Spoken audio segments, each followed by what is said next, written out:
Nesse vídeo eu vou te explicar como preparar, como fazer o Nestogen espessar, o NAN espessar antigo NAN AR e o Aptamil RR antigo Aptamil AR do jeito certo, sem formar aqueles grumos e sem pelotar o pó na preparação. Olá, aqui é a doutora Cris Piscinato, especialista em amamentação, fórmula infantil, sono, gases, cólicas e refluxo em bebês e recém-nascidos. E nesse vídeo eu vou te ensinar os 3 passos para você fazer a fórmula R, anti-refluxo, anti-regurgitação do seu bebê. Vou te explicar como evitar muitos erros na preparação dessas fórmulas e vou te explicar também o porquê que essas fórmulas podem piorar o refluxo do seu bebê. Eu tenho aqui o Nestogen espessar, o NAN espessar e o Aptamil RR. E eu vou te ensinar como fazer essa fórmula na mamadeira, porque é mais prático da gente medir o volume de água aqui, porque a referência que consta na fórmula infantil é a mamadeira e também porque é mais fácil da gente misturar o pó com a água. Antes de começar a te explicar como preparar o Nestogen espessar, o NAN espessar e o Aptamil RR na prática, eu preciso deixar claro para você que eu não estou recomendando nem indicando essas ou qualquer outra fórmula infantil.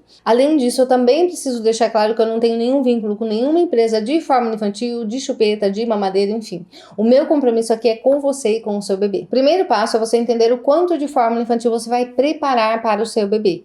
No rótulo da fórmula infantil tem uma tabela de referência para bebês que tomam somente uma fórmula infantil. Como o próprio nome diz, essa é uma tabela de referência, então dependendo das necessidades do seu bebê e do desenvolvimento dele, o médico ou o nutricionista que prescreveu a fórmula do seu bebê pode seguir ou não essa tabela, ou seja, ele vai avaliar o seu bebê e a partir dessa avaliação ele vai te dizer o quanto de fórmula infantil você deve oferecer para o seu bebê. Agora um ponto importante que quase ninguém fala e que pior, muitos profissionais não estão orientando nem consultas particulares. Essa quantidade de fórmula que o médico ou nutricionista passou para o seu bebê não é fixa, ou seja, você precisa fazer o ajuste dessa quantidade para o seu bebê. Por quê? Porque esse ajuste é importante tanto para que seu bebê não fique com fome, quanto para que ele não mame mais do que deveria e acabe piorando o refluxo dele. Então, é preciso fazer o ajuste dessa quantidade de fórmula infantil, tá bom? Lembrando que a escolha da fórmula infantil precisa ser baseada na prescrição de um médico ou de um nutricionista. Agora, se você também amamenta, ou seja, se você está na amamentação mista conciliando o peito com a fórmula infantil, a tabela de referência da fórmula não é nem de longe uma referência para você. Nesse caso, você também precisa fazer o ajuste da quantidade de fórmula infantil que o médico ou o nutricionista te passou, só que aqui é diferente. Como você está amamentando, você precisa considerar a qualidade da mamada do seu bebê no peito, a qualidade da mamada no dispositivo de oferta, bem como a quantidade de fórmula infantil que o seu bebê está tomando. Porque do contrário, a sua produção de leite pode começar a cair e o seu bebê preferir cada vez mais a fórmula e menos o peito. O passo a passo de todos esses cuidados, incluindo aí como ajudar o seu bebê a fazer uma mamada efetiva no peito, como avaliar a sua amamentação, como escolher entre os dispositivos de oferta, seja o copinho, a colher desadora ou a mamadeira, e todos os demais cuidados relacionados com a amamentação mista, você encontra dentro do manual da amamentação mista. Se você quiser saber mais sobre isso, eu vou deixar um link aqui na descrição do vídeo para você. O segundo passo é a pré-preparação da fórmula infantil. Esse passo envolve você limpar bem o local onde você vai preparar a fórmula infantil do seu bebê, bem como tudo que você vai usar para preparar a fórmula. Lembre-se de usar sempre água filtrada ou fervida a 70 graus Celsius, como recomendado no rótulo da fórmula infantil, mas atenção, aqui não é para você misturar o pó da fórmula com a água e levar no fogão para ferver, como eu já vi muitos vídeos de pais fazendo isso nas redes sociais. Inclusive, se você fizer dessa forma, além de estragar os nutrientes, as vitaminas da fórmula ali, você vai perceber que vai ficar mais difícil de dissolver. Vai formar uns gruminhos ali, vai empelotar. Cuidados como lavar bem as mãos com água e sabão, lavar bem os utensílios e os dispositivos de oferta que você vai usar, seja o copinho, a colher desadora ou a mamadeira. Evitar falar sobre a lata da fórmula infantil. São cuidados de higiene importantes para que a fórmula infantil do seu bebê não seja contaminada em casa e não cause doenças no seu bebê. Se você tiver pets, animais de estimação em casa, cuidados extras precisam ser tomados. Eu mesma já acompanhei muitos casos dentro da consultoria que o bebê estava tendo problemas justamente por conta disso. Então se atente a todos esses cuidados, desde o armazenamento, a preparação, até o oferecimento para que a fórmula infantil do seu bebê não seja contaminada. Eu sei que parece bobo isso, mas muitos bebês que tomam uma fórmula infantil têm problemas de saúde justamente por conta da contaminação da fórmula infantil em casa, o que acaba piorando ainda mais o refluxo do bebê. bebê. Inclusive, foi com base nisso que eu fiz o manual da fórmula infantil, para realmente facilitar a vida de quem não foi bem orientado, ou ainda para quem quer ter a segurança de estar tendo os cuidados corretos no uso da fórmula infantil com o seu bebê. Porque, de fato, esse tipo de informação e orientação você não encontra de graça na internet, porque são orientações geralmente dadas apenas em consultas por profissionais que entendem no assunto. Então, se você não quer ficar preocupada se você está tendo os cuidados corretos ou não com a fórmula infantil do seu bebê, nem quer ficar perdida tentando procurar na internet sem saber quais informações são seguras ou não para o seu bebê, vou deixar um link aqui na descrição do vídeo para você.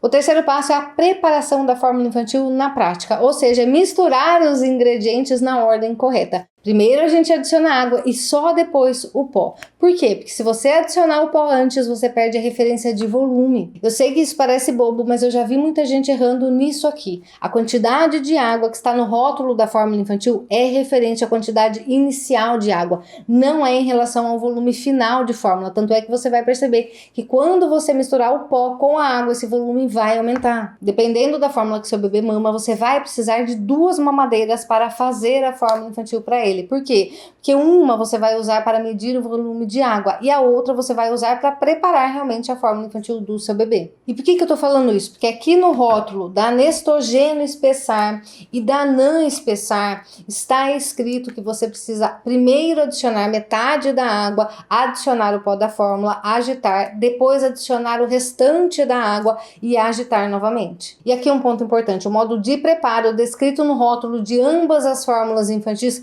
podem induzir ao erro. Por quê? Porque aqui no rótulo está descrito: complete a mamadeira com a água para a quantidade desejada de fórmula infantil. Isso porque completar para 180 ml, por exemplo, é diferente de você usar 180 ml de água, que quando misturada com o pó da fórmula vai dar mais ou menos 190 ml de fórmula. Então cuidado para não errar na proporção da fórmula e acabar piorando o refluxo do seu bebê. Se você está gostando desse vídeo, dá o seu like. Isso faz com que o YouTube entregue esse vídeo para mais pessoas e mais pessoas serão ajudadas através desse conhecimento. Eu vou preparar aqui 120 ml da fórmula Aptamil RR para te mostrar como fazer na prática sem erros, porque ela já engrossa na mamadeira. Mas se o seu bebê usa o Nestogênio Espessar ou o NAN Espessar, você faz como eu falei agora há pouco. Você adiciona metade da quantidade de água, adiciona o pó da fórmula, agita bem, adiciona outra metade e agita bem novamente. E eu vou usar essa mamadeira MAN para mostrar para você, mas pode ser qualquer mamadeira que você já use com o seu bebê na sua casa. Pode ser a mamadeira Vente, a mamadeira NAN, a mamadeira Lila, a mamadeira Dr. Brown's, enfim, tem muitas mamadeiras disponíveis no mercado. Então, para 120 ml, eu vou precisar de 120 ml de água e de 4 colheres de fórmula infantil. Por quê? Porque aqui no Brasil, para essas fórmulas AR, anti-refluxo, anti-regurgitação, a proporção é de 1 colher medida para cada 30 ml de água. Mas atenção, dependendo da fórmula e da onde você estiver, essa proporção pode ser diferente. Por exemplo, recentemente eu acompanhei uma mãe na consultoria que mora nos Estados Unidos e a fórmula infantil do bebê dela, de lá, a proporção correta é de 1 colher medida para cada 2 doses de água, que dá mais ou menos 60 ml de água. Ou seja, a proporção é bem diferente. Então consulte essa informação no rótulo da fórmula infantil do seu bebê.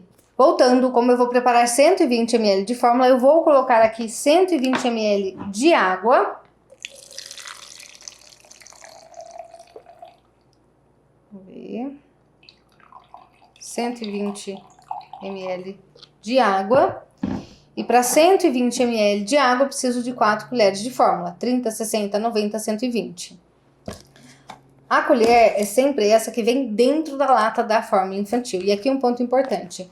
A medida não é assim muito, não é assim pouco. A medida certa é isso aqui, ó. Você coloca aqui e raspa na borda da lata da fórmula infantil, tá? Então, eu vou precisar de 1, 2, 3, 4.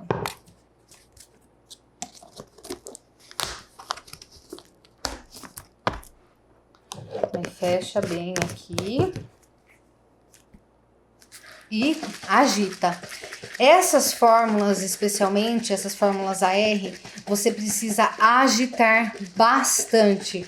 Ou seja, sacode, agita bem mesmo ela, que é para você misturar bem o pó com a água. Esse é o ponto chave com essas fórmulas aqui. As fórmulas AR são bem mais difíceis de serem dissolvidas e por isso você vai precisar agitar muito mais elas dentro da mamadeira. Às vezes pode ficar até uns gruminhos aqui dentro da mamadeira. Se forem pouquinho e bem pequenininho, não tem problema, seu bebê vai acabar mamando. Mas se você perceber que tem grumos maiores, isso significa que você precisa agitar mais a fórmula infantil. E aqui um ponto importante, com a Aptamil RR, depois de pronta, você precisa esperar 7 minutos para que ela engrosse e só depois você oferece para o seu bebê. Só antes de oferecer para o seu bebê, teste a temperatura aqui no pulso para você não queimar a boquinha dele. Se o seu bebê mama na mamadeira e você perceber que ele está com dificuldade para sugar o leite, pode ser que você precise de um bico um pouco maior para que ele consiga sugar o leite. Mas atenção, é melhor que você troque o bico da mamadeira do que alargue ele ou até mesmo corte ele. Por quê? Porque ao fazer isso, seu bebê pode acabar ingerindo pedacinhos pequenos desse material, que pode acabar fazendo mal para ele. Além de poder ir muito leite para ele acabar se afogando por conta disso. Agora, deixa eu te passar outras informações importantes relacionadas com o uso das fórmulas AR em bebês com refluxo. Mas antes, se você está gostando desse vídeo, se inscreve no canal, porque isso me estimula a fazer mais vídeos como esse para você. Embora essas fórmulas sejam indicadas por alguns médicos porque elas podem reduzir os episódios de regurgitação de golfos em alguns bebês, eu preciso ser sincera com você, elas não reduzem nem acabam com o refluxo do bebê. O que acontece é que como essas fórmulas ficam mais grossas, elas ficam mais pesadas no estômago. E quando o bebê tem um refluxo, esse refluxo ele não chega a sair pela boca, ou seja, ele não chega a regurgitar. Mas muitas vezes esse refluxo continua lá oculto, ou seja, ele sobe e desce. E é por isso que o bebê continua ali se contorcendo, chorando, com dor, com desconforto. Além disso, por conta do engrossante do perfil das proteínas presentes nessas fórmulas infantis, elas demoram mais tempo para serem digeridas. E alguns bebês podem começar a ter dificuldade para fazer o cocô e outros começarem a ter ou piorarem das cólicas. É justamente por essas questões que eu não indico e nem prescrevo nenhuma dessas fórmulas infantis aqui para os bebês que eu acompanho dentro da consultoria. Ao invés disso, eu identifico e ensino os pais a agirem nos fatores que podem estar causando o refluxo no bebê, porque assim ele melhora mais rápido e sem usar medicamentos. Lembrando que se o seu bebê golfa, mas não sente dor nem desconforto, ele tem um refluxo fisiológico normal e você não precisa se preocupar com isso. Por outro lado, se o seu bebê está tendo refluxo com dor, com desconforto, está mais irritado, chorando mais do que o normal, está se contorcendo, fazendo carinha de dor, isso não é um refluxo fisiológico normal e a gente não pode normalizar isso, porque não é normal o bebê ficar sentindo dor e desconforto. Nesse caso, é preciso investigar, porque se o seu bebê não nasceu com esse problema e esse refluxo surgiu depois de 1 ou 2 semanas, é porque muito provavelmente alguma coisa começou a acontecer e começou a provocar esse refluxo nele. A questão é por que o bebê está tendo esse refluxo? O que está causando esse refluxo nele? Por que ele não melhora? São essas as perguntas que eu, como profissional de saúde, faço e são essas as perguntas que eu te sugiro a se fazer também como pai e como mãe. Porque o refluxo é multifatorial e a melhor maneira de você ajudar o seu bebê é entendendo e agindo nos fatores que estão causando esse refluxo nele. Tanto para que esse refluxo não evolua para uma doença do refluxo, quanto para que seu bebê melhore e fique bem. Se você não sabe, se você tem dúvidas sobre quais são os principais fatores que causam o refluxo no bebê, assista esse vídeo aqui. Eu vou ficando por aqui, um grande beijo no seu coração e nos vemos no próximo vídeo.